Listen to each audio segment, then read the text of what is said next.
Welcome to the Sally O'Neill podcast, where I get to be your nutritionist for a quick snippet of time and take you through tools and resources that help you live your optimal life.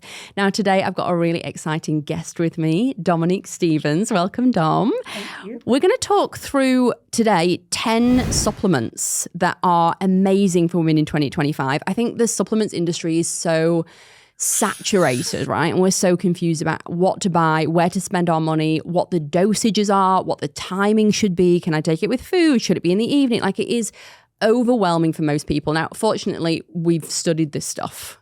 So if we can actually drag our minds back to to the study and the chemistry of it all, we can take people through our favourites. So we've shortlisted today, haven't we, the 10 that we think are really important for women in 2025. We're going to talk specifically to hormone balance. We'll talk about stress reduction. We're going to go over reproductive health and sleep optimization, because who doesn't need more sleep? I know I do. Yeah. Should we, first of all, you can introduce yourself, Dom. Oh, hello. Thanks for having me, Sal. Excited to be here. My first ever podcast. Oh my, I didn't know that until just now. Okay, fabulous. Super exciting. So, well, welcome. Hopefully it's not torturous. I know. No, it's always good talking to you. Dom is also our community manager for Status 8020 as well. So you work on the nutrition side of things for my coaching program, which is incredible. I've been blessed to have you for the last maybe 6 months now. So anybody who's on my programs will have absolutely spoken to Dom. She's the queen. She organises everybody. She keeps us everybody online for the online coaching calls. So you're just incredible. Thank you so much. So we'll dive into supplements. Yeah. We start off with number one, which is creatine. Girls think this is a bit of a gym bro supplement. I know, there's a lot of fear around creatine. People sort of scared that they're going to bulk, they're going to be huge. I know. Like it's going to pack on muscle. That's right. I think if any bodybuilder genuinely believed, or like if the science said this actually works, bodybuilders would be taking it at every possible opportunity. Every guy would be taking it. Like they wish that they would do that. Yeah. Sadly, other than illegal supplements, and medications, nobody's packing on muscle that quickly. No. So you can be rest assured that is not the case. But it is a natural compound found in the body. We actually get it from diet, right? So we get it from fish, eggs, dairy. We only can saturate our own body stores by like 80% though. So supplementation is pretty key. And I guess if you're vegan or veggie as well, I just learned that you're pescatarian, so helpful for you. Yeah, that's right. It's helpful to top up your creatine stores, right? Yeah. So creatine, it literally comes in a white powder. It's flavorless. You can kind of mix it into anything. How have you taken it previously? So I've actually never taken it. Oh, I know. So this maybe is something I should take. I know. Yeah, but I know people take it. Well, you take it, don't you, with your I take it on and off. Protein? Yeah, I take it on and off. So I would blend it into protein, and that's probably the only thing I would blend it into, honestly, because I don't really blend lots of stuff. Mm-hmm. And that's maybe why I haven't actually had it consistently over a long period of time. I did take it for about a year and I felt like I saw benefit, but then I also started having digestive issues and moved on to something else called glutamine. Okay. And then I didn't really want to just like keep loading more and more supplements on myself. Yeah, that's right. Everyone's done that, right? I know, where you just go to the store and you're like, I'm going to take one of everything, and then you just get overwhelmed. You're like, I don't know if the timing's right. Should these be taken together? That's right. And then you end up taking nothing, and then it's just wasted money. So I really pared back to the essentials, and I dropped creatine because I didn't consider it an essential. But I think the more I understand about the science and the more studies that we're getting coming out now, we realize it actually is an amazing supplement that is really backed by science. It's one of the most studied, most clinically effective supplements we can take, and also one of the cheapest. Yeah, that's right. That and protein, I feel like, are the two main ones that, you know, if people are looking to get into it, that it's something that they can easy supplement to take. That's right. And so well backed. And not even for strength work, but also brain health and cognitive health. It's like really, really good one. Yeah, so I should speak about the benefits, right? Because we're just like, creatine's amazing. So how it works, first of all, is so the creatine works in your actual cells, in individual cells. And it helps us replenish something called ATP, or adenosine triphosphate, which I'm amazed I said right first time. Thank you. And so think of that as your mobile phone battery, and you're putting it on fast charge. So it helps you replenish your energy really quickly once you've depleted it.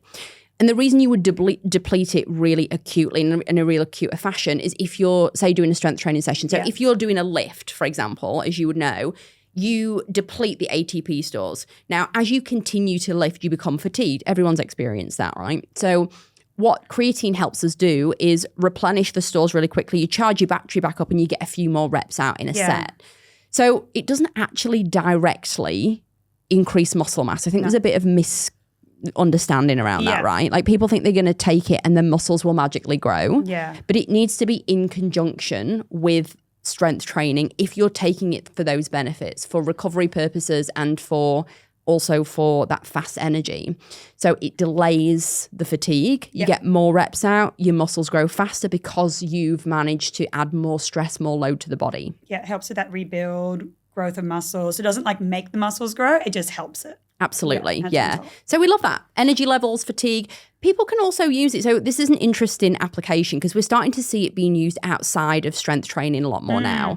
So menopause and brain health are two things that we're starting to see, I guess, it being used for different indications. Yeah, there's some new science with memory, and I know people are starting to take it more for help with work and study. Awesome. Yeah. I haven't thought about the study thing. Yeah, that makes so much study's a big one sense. too. Because Yeah. I know it helps with brain fog, right? Which is why it would be great in menopause. Yeah. And with memory. So that makes sense if you're a student. I would be taking that all day, every day.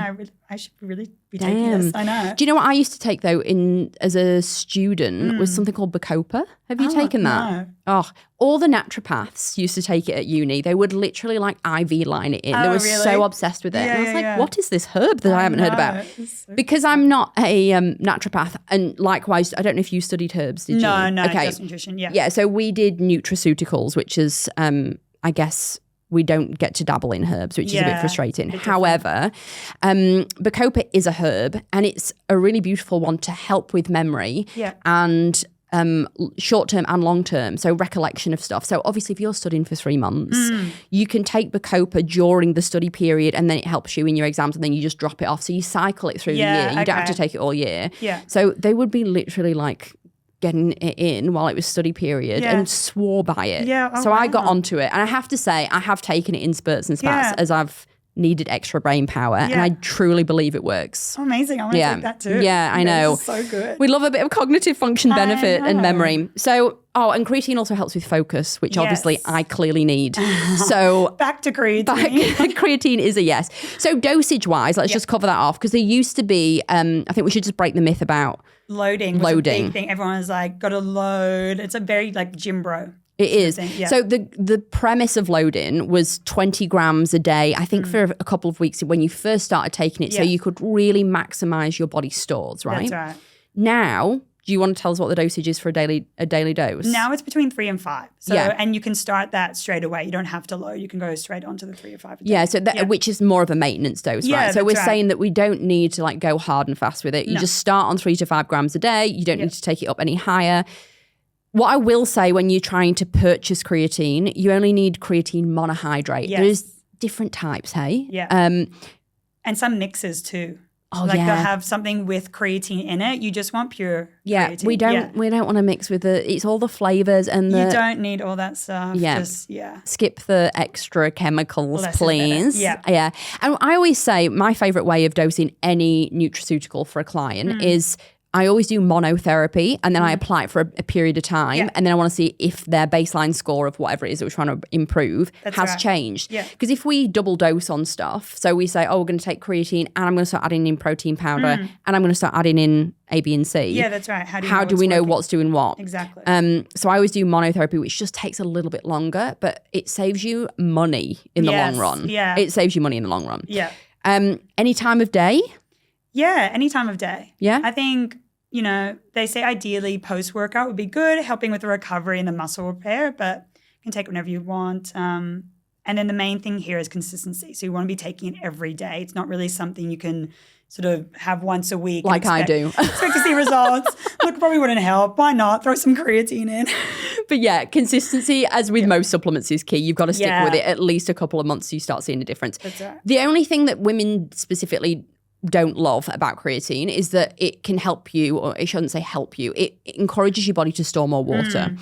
It doesn't necessarily mean you will bloat, although some people do see bloating at the beginning, right? So 2 to 3 days, they might start seeing some bloating and that disappears as your body adapts. However, it encourages water into the muscle So you actually may be heavier on the scales, which mentally people hate. Yep. Remember, it's not body fat. Yeah, we know this. Right. It is not body fat. It actually can make you look more defined because your muscles are more plump. That's right. Because you've got more water in there. And you'll be feeling amazing too. People who take it like so much stronger, so much more energy. Absolutely. Yeah, if you have performance goals, you're in the gym, like it helped a lot. Yeah, and you can get this in the supermarket, guys. So it's not, you do not need a prescription. What I will do as we work through the other supplements is I'll tell you both over-the-counter brands and prescription brands because they're slightly different. But for creatine, it's pointless me telling you a prescription-only brand because there isn't really one because it is such a kind of abundant supplement everywhere now, and there isn't necessarily a stronger dose or a better version of it, is there? Most sports sort of supplements brands do them. It's normally just 100% creatine mono. So have a look out for that. I would go, like in terms of Australian brands, Bulk Nutrients, ATP Science, Switch Nutrition, my usual favourites. And you're just looking for creatine mono. That's it. Magnesium. Okay, I love magnesium. Okay, there is a million forms of magnesium though. That's right. What's your personal favorite? So making sure you have biglycinate magnesium. So there's quite a few different forms and some of them do different things, different strengths. This is the one we want to focus on.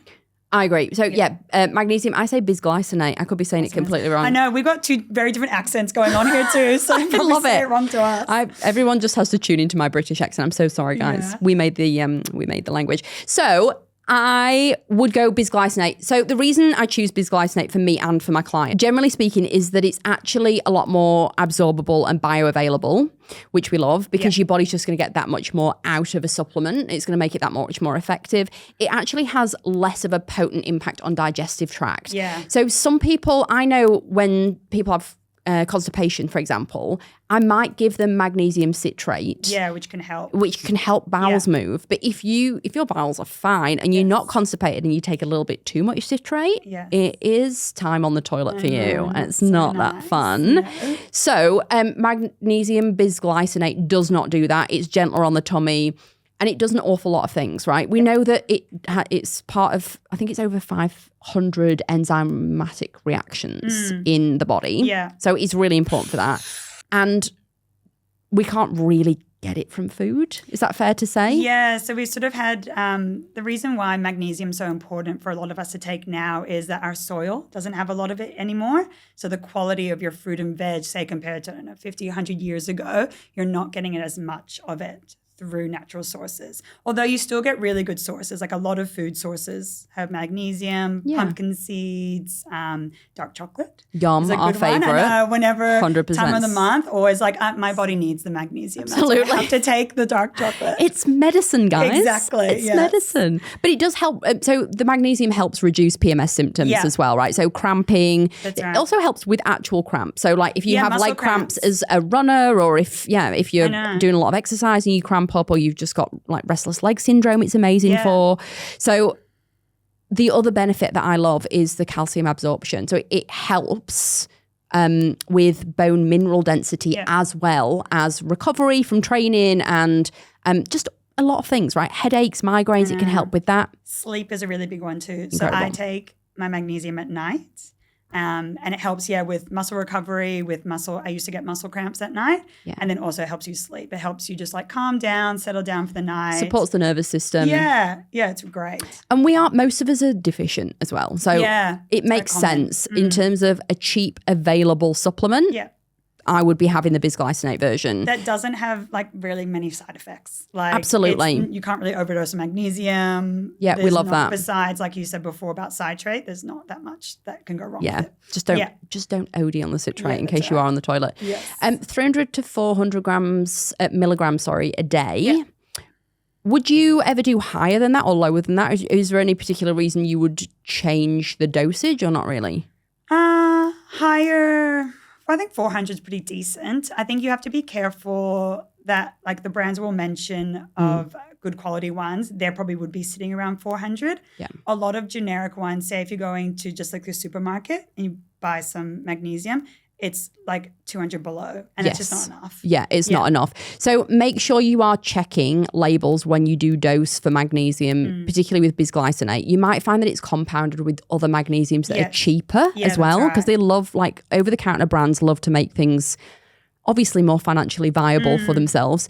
So you'll see it might say a mix of bisglycinate, citrate, malate is another one that's used a lot. So ideally, you want to try and find a pure bisglycinate because the others are kind of stepping in and just filling the gaps. Yeah.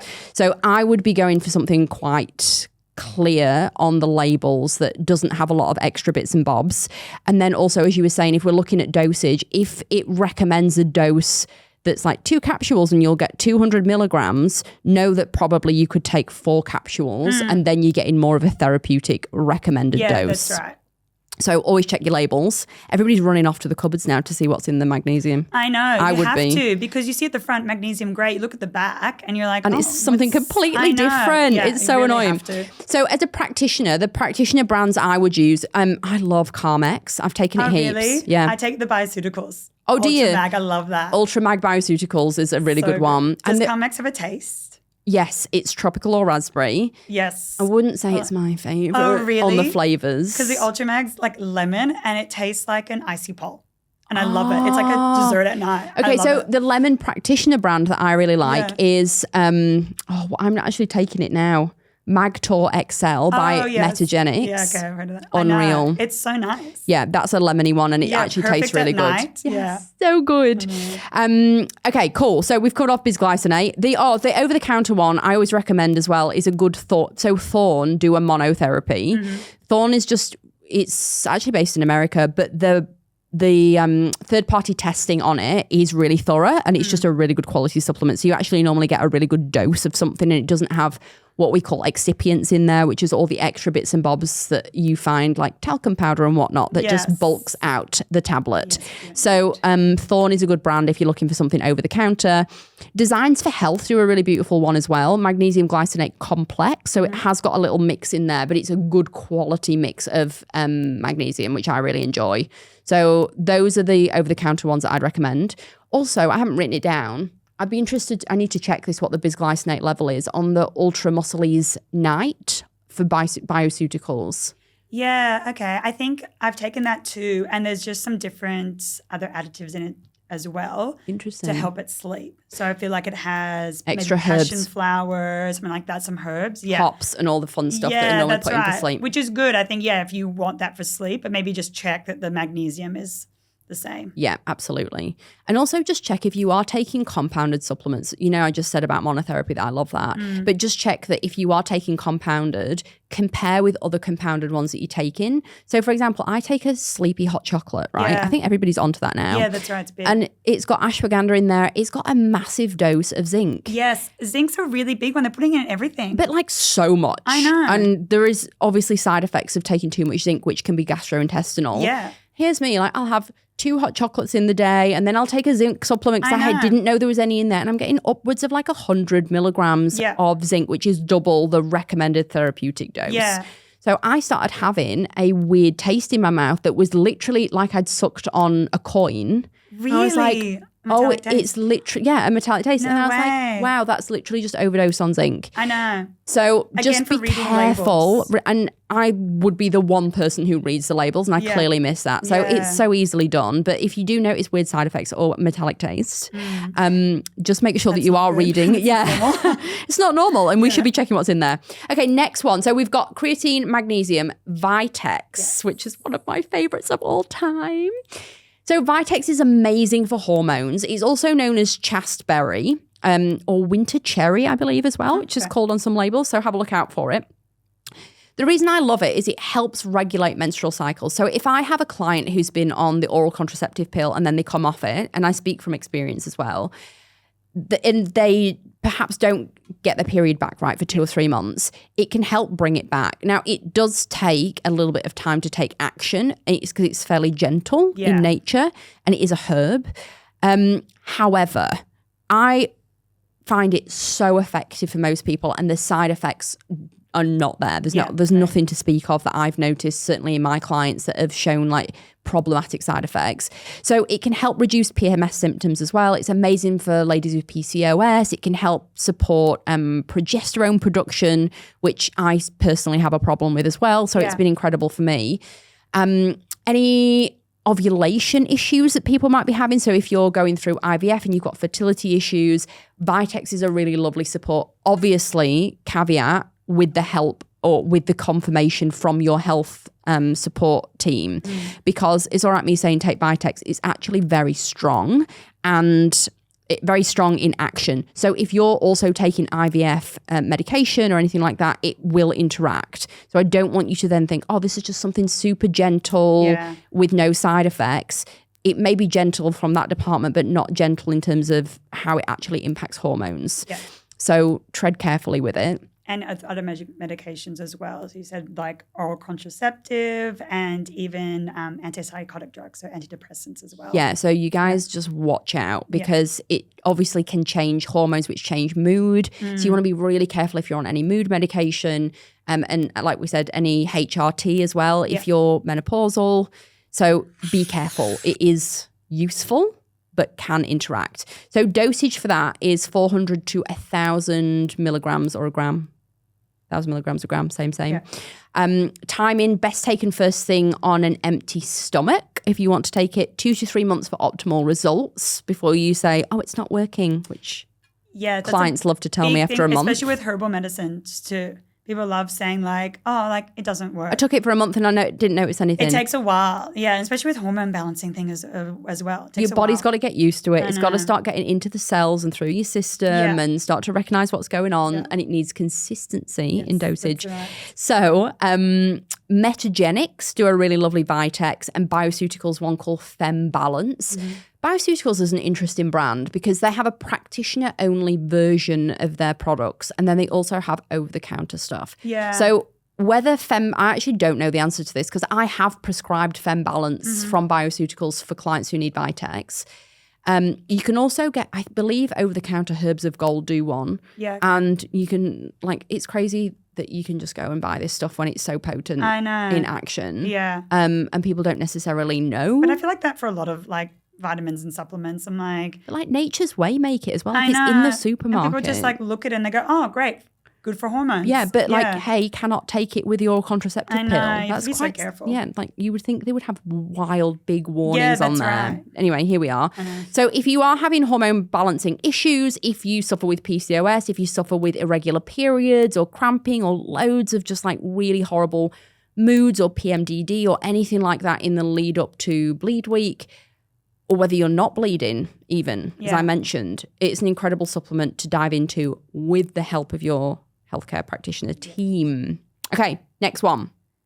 Sleep.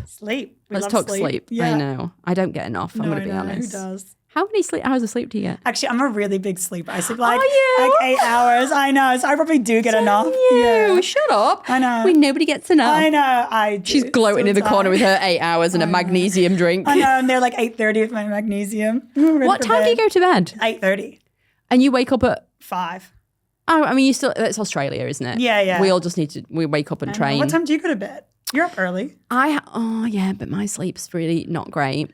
I'll dive into this in another episode, actually. Yeah. It's really interesting because I am taking HRT or hormone replacement therapy. People associate it with menopause. Mine's diagnosed early perimenopause, low testosterone, low progesterone, but estrogen's fine, which is interesting because normally we're dosing estrogen as well for HRT. Right. But the progesterone is the calming supplement or the calming hormone, I should say, that helps us sleep, right? It helps us sleep. So in that second half of your cycle, in the luteal phase, we're supposed to be producing a load of progesterone and we're ideally getting better sleep. Yeah. It also makes us hungrier, which is annoying. That's right. Annoying.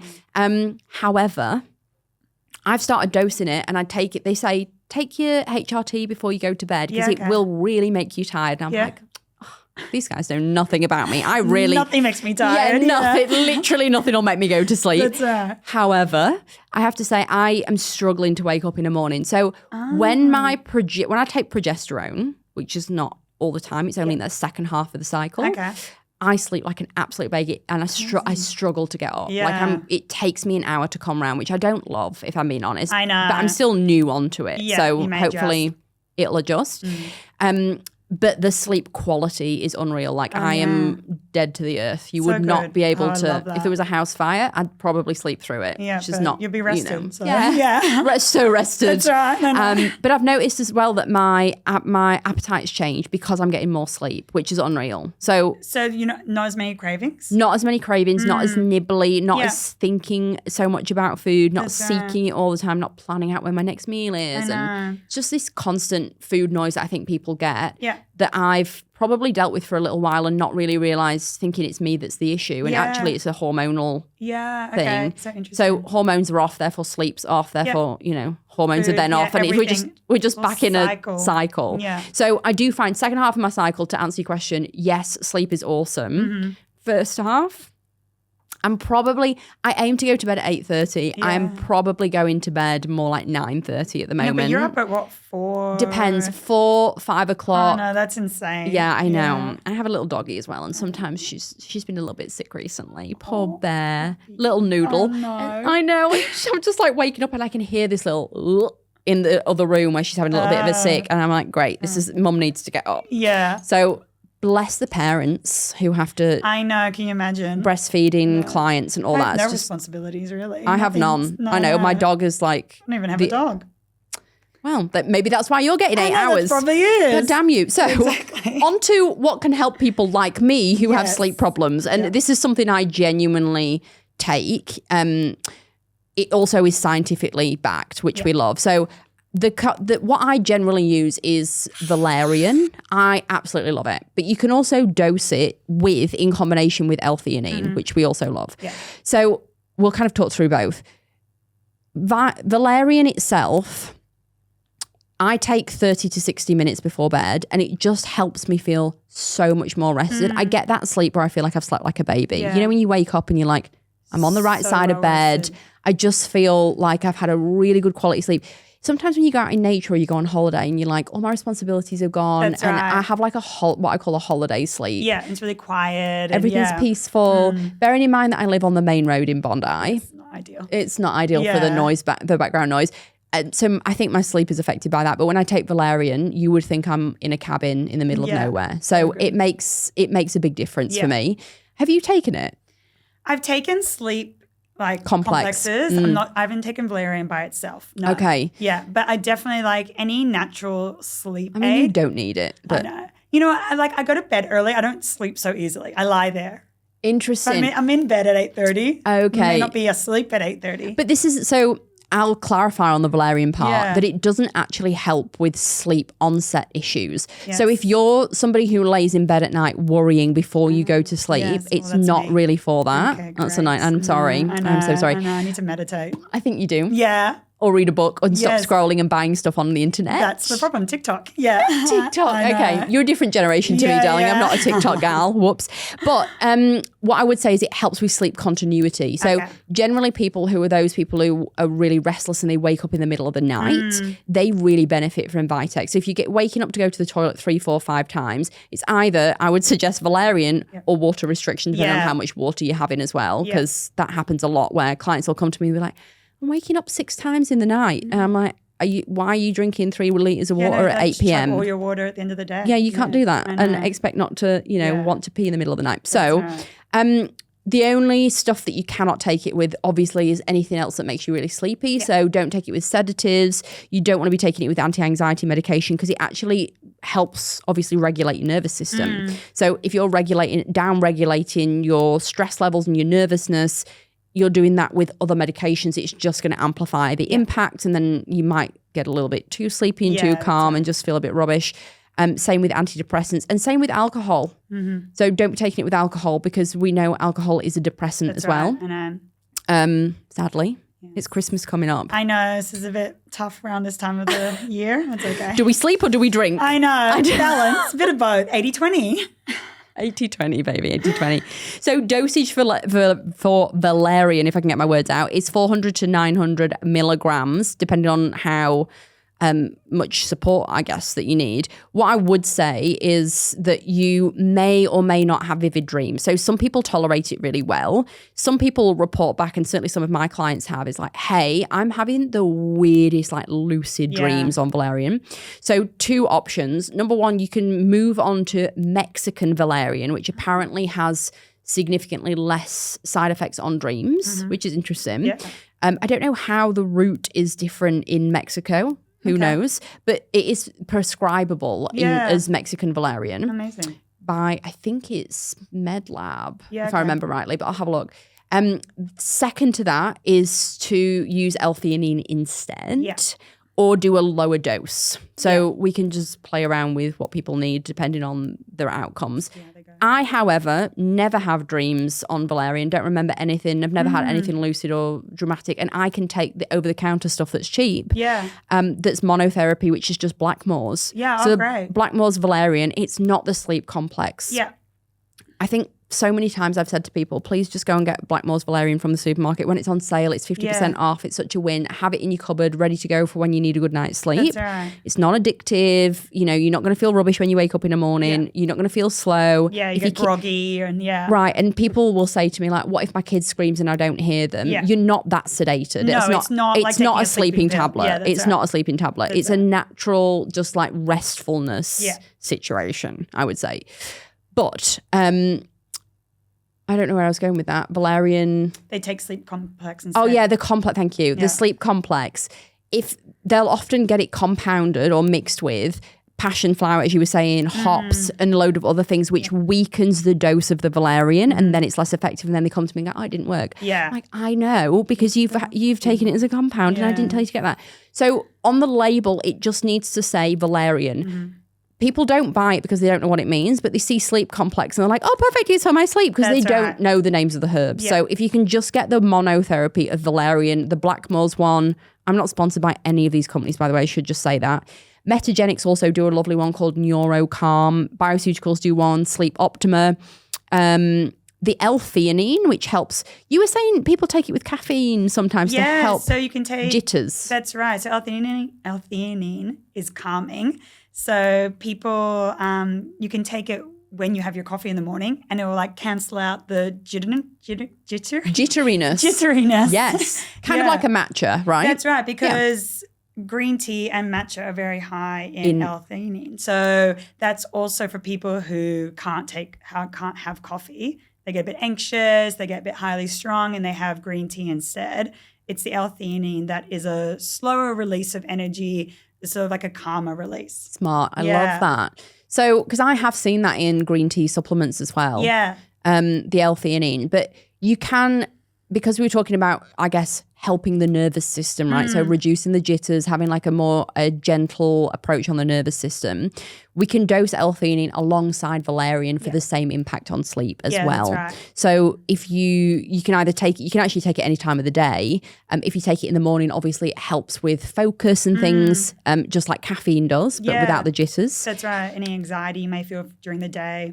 Love that. Yeah. And then if you want to use it for sleep, if you're an anxious person at night, you can also take it for that purpose as well. It's not going to jazz you up or give you like a caffeine hit. It's just going to help you feel calmer, which we like. So we've done creatine, magnesium, Vitex, and the sleepy ones, valerian and L-theanine. Yep. Should we move on to omegas? Yes, love omegas. It feels a bit boring to talk about omegas, but it's not boring. No, I know, but like I feel like everyone knows about them. They do, but do they? Yeah, that's right. That's a great question. The reason I dose highly, right? Yeah, I feel like high dose what you want, because people are just not dosing it appropriately. And they might have taken one over the counter. Interesting study, and I repeat this to all my clients. They get sick of me saying it. There was a really interesting study, I think it was done in 2018 in Australia, where they pulled 70... I'm going to fluff the numbers. I think it's about 70 brands off the shelves in Australia of different fish oils. And they tested them not only for dosage of what it actually said on the label, but also rancidity of the oil, right? And the majority of them were rancid because of the storage conditions, because they were either not stored in a container that kept them dark. So it might have been in a glass container or a see-through container. It wasn't stored in the fridge where realistically all oil should be kept because it can go rancid in heat. And then the actual dosage was so far off what they said it was on the label, either 20% above or up to 50% below what it said on the label. So I'm really picky about the specific brands of omegas that I use. Yeah. Nordic Naturals is an amazing one that you can get over the counter. And then I also use there's a bioceuticals one that's called Ultra Clean. Yes, I've had that. That's very good. Oh, have you? Yeah. Yeah, a good high dose so you're not taking a million tablets to try and get a therapeutic dose. Yeah. I guess we'll talk about benefits, right? So the reason I particularly use it is it's one of the only supplements I use therapeutically for mental health and anxiety. Yeah. It's one of the only tools or levers, I suppose, we can pull for mental health. Yeah, and very strongly supported with science. Omegas for mental health, helps with depression, anxiety, and studies on Alzheimer's as well. Unreal. Yeah. So I will dose anywhere between 2 and 3 grams, specifically of EPA. Yeah. So when you look on the back of the label, you'll see there's EPA and DHA split between the omegas. So it's not the total omega dose you want to be looking for. Specifically, if we're thinking about mental health, you want to be looking for the EPA support. Yeah. They're types of short chain fatty acids. Correct. Yeah. Thanks for that. So they will specify on the label how much EPA is in there. Remember as well that it's also amazing for inflammation. Yeah. It's also amazing for joints. Brain health, skin. Big form for skin. So I love it for skin. Dermatitis, even psoriasis. Acne. Yeah, that's right. Yeah, it's great. Generally speaking, dry skin conditions really benefit. That's right, yeah. And so exactly itchy stuff, right? So if you've got like patches of redness, rosacea really benefits from it as well. Yeah, that's right. Reason being is that your skin's made up of fatty bilayers. And if you're not bringing in enough of the good fats through your diet, your skin's not being replenished. It doesn't have that active barrier. Yeah. So it's actually really beautiful to take a high dose fish oil. If you were going to eat fish oil or consume it through your diet, you can obviously get it from plant-based sources as well, but it's not as effective. Your body doesn't absorb it as well. So that's right. So our vegans, vegetarians, obviously you're not going to be taking fish oil, but you can take algae oil. So fish eat the algae. That's where they get the nutrients from. Fish Makes oil. Sense. Yeah. So another Nordic Naturals one. Oh, amazing. They do a good one. Yeah. Cool. I love Nordic Naturals. They're actually a really good brand. Yeah. So if you are a vegan, you can obviously get omegas from things like walnuts and flax seeds and whatnot. Get a little bit from soy as well. Yeah. It's just in lower doses than we would get from carnivore sources, if you want to think of it like that. You'd have to eat a lot more for what you significantly get more. Yeah. Yeah. So it's a bit rubbish, but we love that high dose EPA. So any cautions we need to be worried about for people taking fish oil? Yes, it can thin blood. So you have to be careful what medication you're on. Also, especially for our ladies, Botox, fillers, even tattoos. Yeah, you got to be careful because and having your blood taken. Yeah, make you bleed more. Yeah, it makes you bleed more for sure. So I, hilariously, the reason I'm sat on this side on our video podcast TMI is that I had some filler last week. And my filler lady, I think I've only had it done maybe 3 times in my life. And I had some put into my chin because I'm getting sagging jowls. So we gave me a little bit more chin. And she went in under my chin. And I have never been more bruised in my life. I literally look like I've been in a fight. No way. That I lost. Are you on fish oil now? And I had been taking fish oil. And she says to me every time, you are such a bruise. And I'm like, oh, I've really forgot to stop taking. I forget every time. But it's the same if you have any surgeries, right? Because if they cut you open for any reason whatsoever, your blood is thinner and therefore it's more viscous and therefore it spills out more. So you're going to lose more blood essentially. Yeah. And that's why we get more bruising because it's coming to the surface and then we see those purple marks, which is awesome.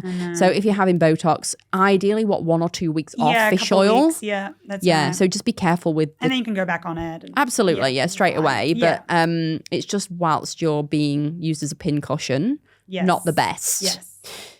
Speaking of blood... Let's talk about iron. Yes. Let's talk about iron because it's really important as menstruating women that we replenish our iron stores. Mm-hmm. There's a lot of iron supplements on the market that my clients specifically will have bad interactions with. Constipation, feeling uneasy in the stomach, just not having a good time. What I've started putting people on is beef liver capsules. Yes. We I've seen love. this too. Have you ever taken them? No, I don't eat meat. Oh my God, So of course. I don't think I would. Here's me like, well, you eat fish, so just take the beef liver. Yeah. I know. Is that ethical considerations or something else? No, it's taste. And then I lost the taste for it and then, yeah. So the beef liver caps, just the idea of the taste puts you off? Yeah.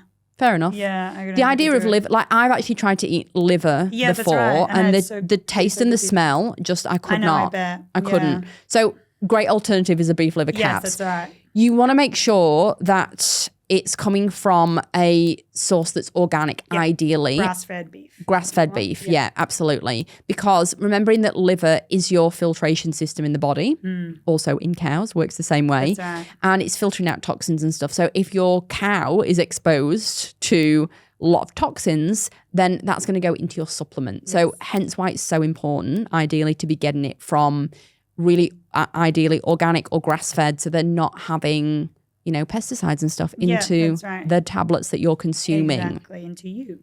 So rich in iron, very bioavailable, very easy to digest, because imagine you actually getting it from a whole food source as opposed to getting it from a more synthetic version, which might be like Maltofert or Ferrograd, which a lot of the common ones, GPs will prescribe.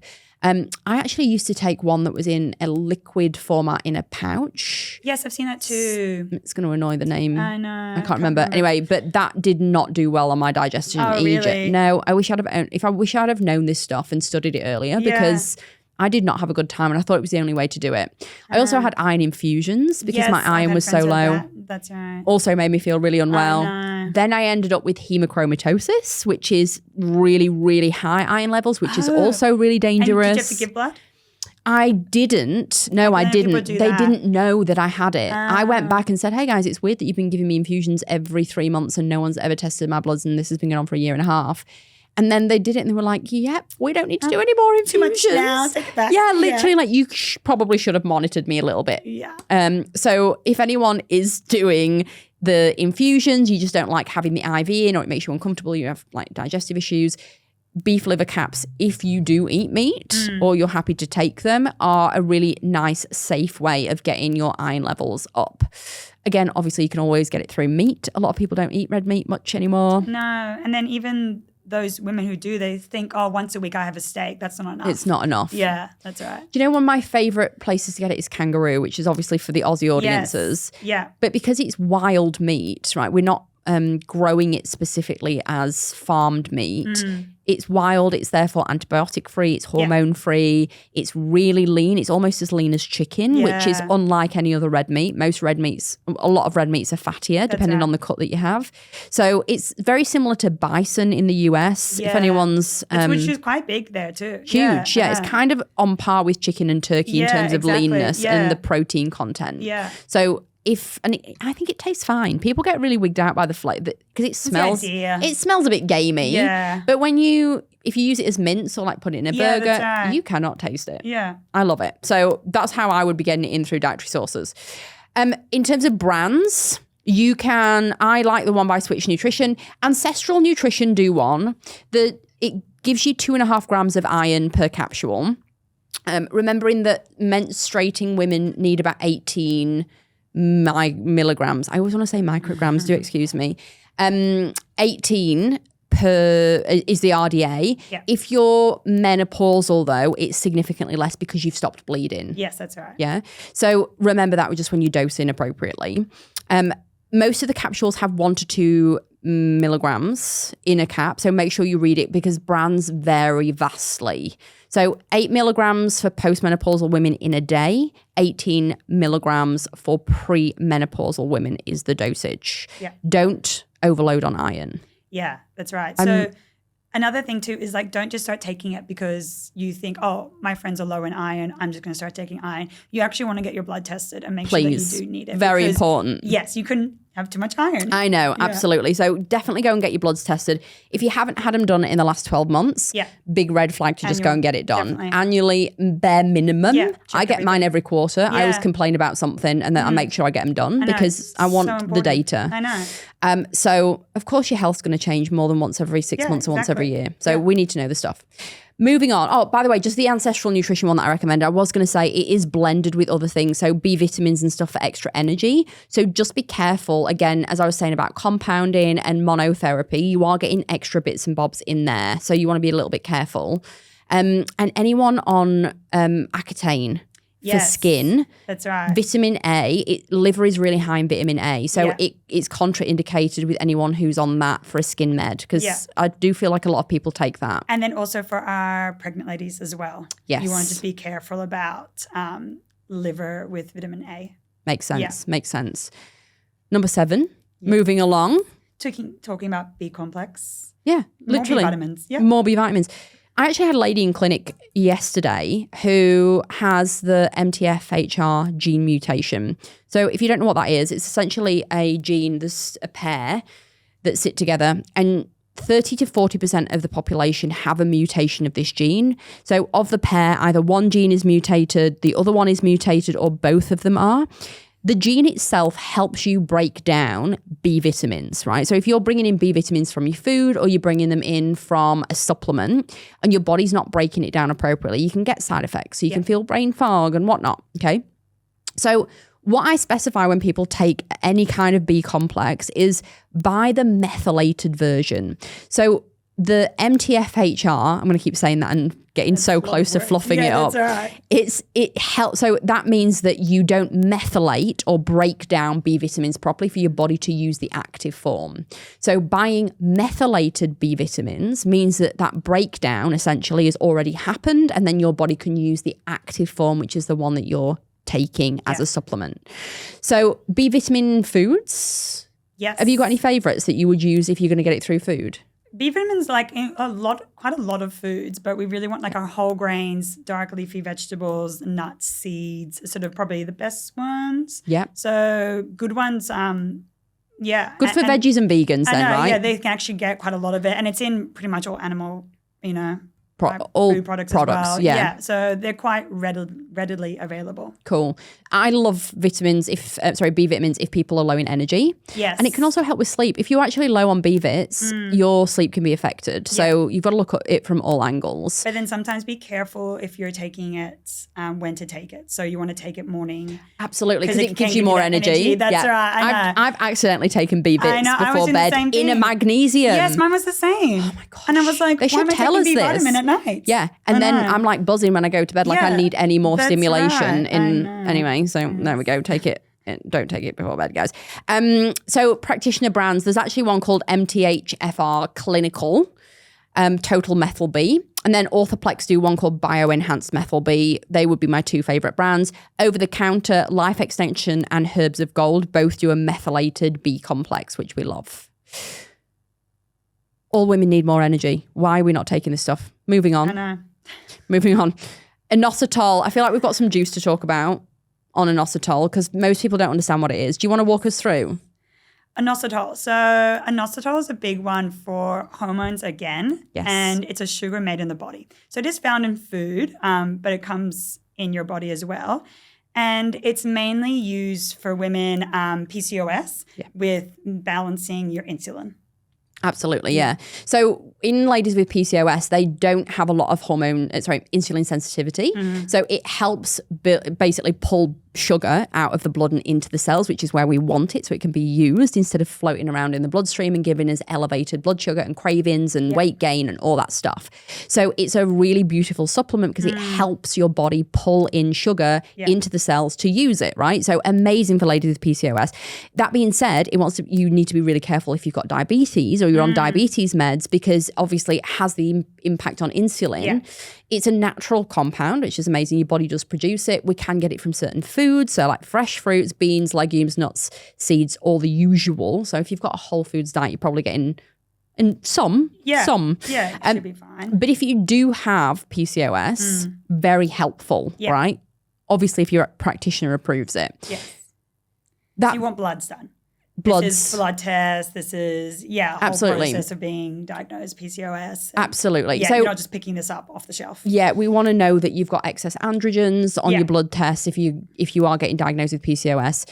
I won't go into the Rotterdam criteria because it's a lot that diagnoses. It's a whole other podcast. Yeah. But you will, if you know, girls, on the PCOS front. Yes. It may interact, though, with certain psychiatric meds, so be careful. Not recommended if you're on thyroid meds. Again, not good for diabetes or pregnant women. Yeah. Because it messes with insulin. So be careful. 2,000 to 4,000 milligrams a day is the ideal dose, taken in divided doses, so you're not taking it all at once, with food. You've got to give it 3 to 6 months, please, because otherwise you'll say, it's not working, Sal. And I'll be like, oh, weird. Go back and listen to the podcast. Yes. My practitioner brand that I love, RN Labs, just straight up inositol. It tastes awful. Oh, and a powder. Yeah, it's a powder. Yeah. It does say for compounding use only, so they want you to mix it with something else in a tablet. I don't use it for that. I just use the powder straight up because we're hardcore where I work. Just shot it. I'm the hardcore boss. That's Thorne do a myo-inositol as well. So if you see inositol with myo as the preface, it's essentially the most studied form of inositol and the most beneficial. So that's great. It's the same thing. It just is a particular form of it, so don't stress. And what else have we not said about it? Oh, it regulates menstrual cycles and ovulation. Very similar to Vitex in that department. Yeah, that's right. Quite similar. Helps with sugar cravings. Improves egg quality, which is amazing for anyone who's trying to conceive as well. So I love it for all those reasons. So that's inositol. Next. Vitamin D3 and K2. I'm going to let you take the D. Take the D. Great. D3, sun. So obviously vitamin D, our sun. A lot of people are deficient.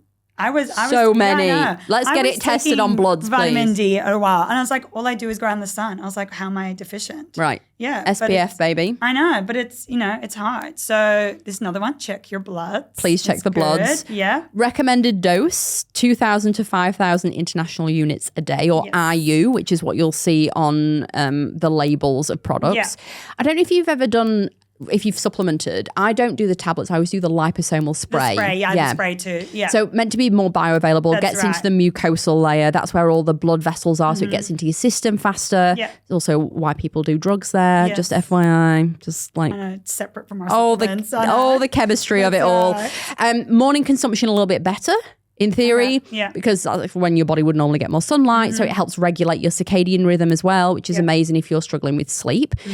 I really love it for people who are struggling to lose weight if they're deficient, because it actually has an impact on hormones, as we know, just as the sun has impact on hormones and happiness and all that fun stuff. Yeah. But if you are low, it can lead to more cravings, more weight gain. So have a look at your vitamin D levels regularly, please. Vitamin D are also important for calcium absorption as well. So for our women who are aging, women with osteoporosis, really important to check your vitamin menopausal, as we keep saying. That's right. Absolutely. Good for bone health and cardiovascular health when combined with K2. So you'll often see D3, K2 combined together. They help absorption between the two of them. They also help with inflammation, muscle recovery. So I would be looking for a combination of the two rather than on their own, just because it does help with absorption. Yeah.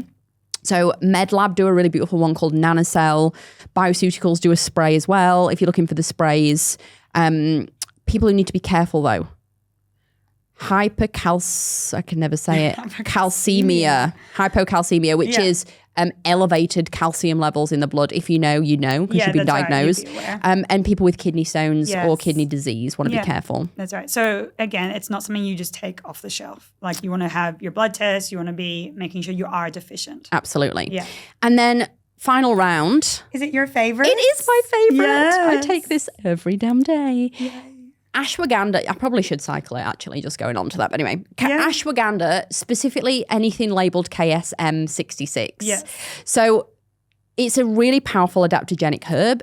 I have seen studies, and guys, if you want to check this and check my data, you can go on a website called examine.com, which is created by clinicians, vetted by clinicians. There is no funding that's dubious, which we love. And it's specific to supplements. So you can check what the indications are, what the dosages are, what the timings are. It's a free resource for everyone. I think it's unreal. I use it a lot. there's a specific page all about ashwagandha on there, so you can have a look, but helps balance cortisol levels. And it speaks specifically to a study where they dosed ashwagandha and then had a look at serum cortisol levels, which reduced by 21%. Oh, really? After 6 weeks of use, right? If you could take a pill and reduce your stress by 20%, excuse me. Yeah. Unreal. But it does take 6 to 8 weeks to see full benefit, so you've got to stick with it. Yeah.